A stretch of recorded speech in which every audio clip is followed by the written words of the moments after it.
আজকে কি রান্না করেছি? হাই বন্ধুরা, দেখো কাতলা মাছের তরকারি করেছি আলু দিয়ে, এটা কাঁচা টমেটো সর্ষে দিয়ে ঝাল করেছি। আর এটা তোমাদের দাদা আবার বেলায় বাজারে গিয়ে দিদি ট্যাংরা নিয়ে এসছে আলু বেগুন দিয়ে, এটা খুব প্রিয় ওদের।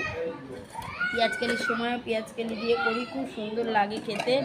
আর কালকে ডাল ছিল ফ্রিজে, মুসুর ডাল, ডালটাকে খুব করে শুকিয়েছি, এটা ছেলে মেয়ে খুব ভালোবাসে। আচ্ছা, এটা লাউয়ের ঘন্ট ছিল, গরম করেছি। আর পোস্ত কেউ খায়নি, কালকে পড়ে রয়েছে আজকেই। আর মিমি খুব কাঁদছে, খেতে চাইছে না, দুদিন ধরে ভাতই খাচ্ছে না। আপনারা বন্ধু জানান তো ওকে কী খাওয়াবো, ভাত মুখেই দিচ্ছে না। ওর মা মিক্সিতে পিস করে, এখন যদি 2.5 বছরের বাচ্চাকে মিক্সিতে খাওয়ানো হয় তাহলে কিচ্ছু খাচ্ছে না।